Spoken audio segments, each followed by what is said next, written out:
No one in modern times has fought harder to shrink the state than the founder of the group Americans for Tax Reform.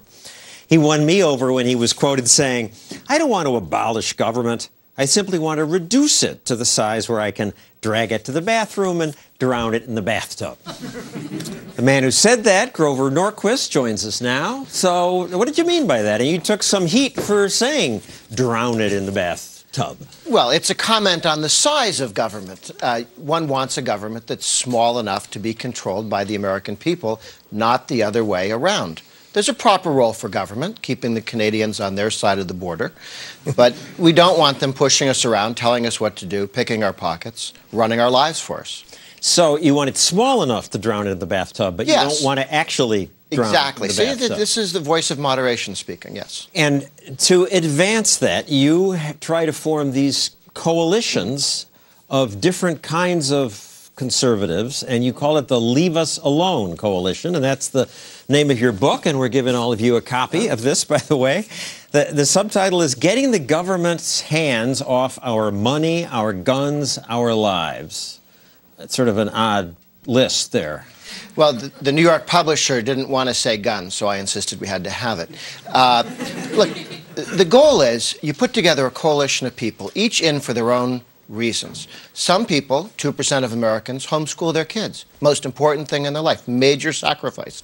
Government offers to babysit your kids for 12 years, and they say, no, I'll take the time and effort to educate them myself. They just ask to be left alone. The Second Amendment... They're not hassled for homeschooling. And not be bothered. It used to be illegal in this country in all 50 states. It's now reasonably legal as things get in the United States. The Second Amendment community, I serve on the board of directors of the National Rifle Association. Again, we're just asking to be left alone with our Second Amendment rights. We don't knock on your door on Saturday and tell you to be a hunter. We just wish to be left alone. Taxpayers, leave our money alone. Homeowners, leave our property alone. People of faith, people from the most important thing is practicing their religious faith, transmitting it to their kids. They would simply wish to be left alone to do that so the government doesn't interfere with Christian radio stations or interfere with how they practice their religion. They're not asking for Baptist stamps. They're not asking for the government to make everybody be an Episcopalian.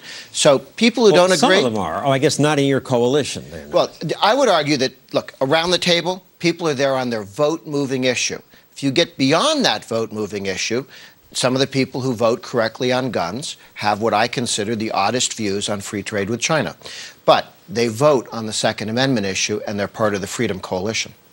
All right, to advance this agenda, you don't run for office, but I would say you, more than most politicians, have explained these ideas to people and gotten politicians to think about them more. You have a meeting once a week in Washington where you discuss these things. And who goes? Sure. We have about 150 people that get together once a week for an hour and a half.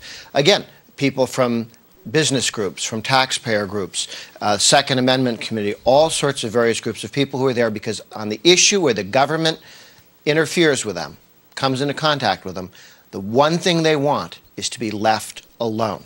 And do you call yourself a Republican or a Libertarian? I'm a Ronald Reagan conservative. And I work with Republicans and Libertarians and even a handful of Democrats who sometimes end up on the right side of issues. Some criticism. Paul Krugman. In Norquist's vision, America a couple of decades from now will be a place in which middle-class elderly Americans are unable to afford prescription drugs. Poor people go without health care. Only those who can afford private schools can give their kids a decent education. I hope it's not 2 decades from now. I hope it's sooner. And what I want is a society where people are getting life-saving and life-enhancing drugs without waiting for the FDA for year after year and decades to approve them. I want people to be able to buy health care without paying a toll or a tax to the trial lawyers. I want people to be able to buy health care created in other states, insurance created in other states, not in some government monopoly. We're going to beat the Krugmans of the world, and it's not going to take us 2 decades. How do you know? I don't think we're going to win. I think when you say to people, well, the audience approves. I think these things scare people. The idea of government not taking care of the schools and medicines frightens people. Arianna Huffington said you're Darth Vader. The dark wizard of the anti-tax cult, I believe, was her high compliment. Look, step one is stopping tax increases. That is the necessary but not sufficient condition of a free society. Step one, don't raise taxes. Step two, and that's where the Tea Party movement changed America, stop spending so GD much money. And when you put those two together, you can put the government in a box. Not raising taxes, you have to do that. If you allow them to raise taxes, they'll never get to spend less. Stop them from raising taxes, which is what our taxpayer protection pledge does. We have a majority of the members of the House of Representatives who've signed in ink and or blood that they'll never raise taxes.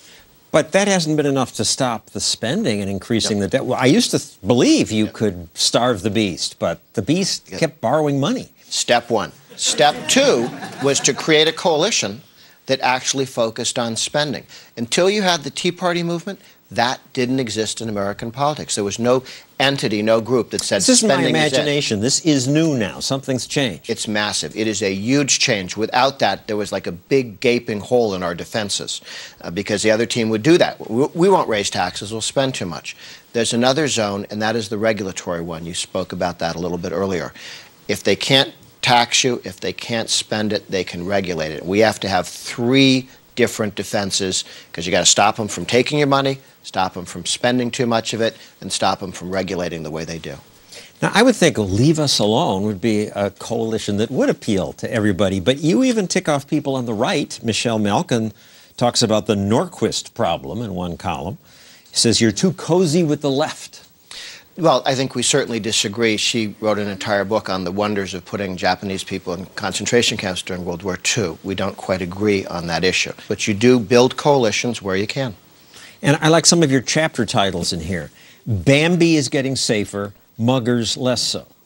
That's because right now there's a decline in the number of hunters. Every generation, about 25% fewer hunters. However, the concealed carry movement is one of the dramatic expansions of liberty in the United States. Which allows anyone to carry a gun on his person, and people in New York say, oh my God, we don't want to shoot each other, would be blood in the streets, but most people don't know most states now allow that. 40 states have shall issue concealed carry. If you're 21, aren't convicted of something, aren't crazy, and can show you how to use a gun, you can carry a concealed weapon.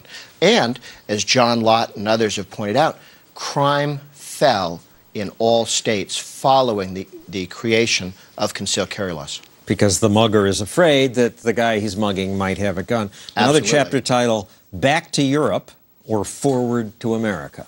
What do you mean? Well, we spent 50 years not wanting to be East Germany, okay? Soviet Union collapsed. That's not the threat. The threat is now that we end up somewhere between France and Greece.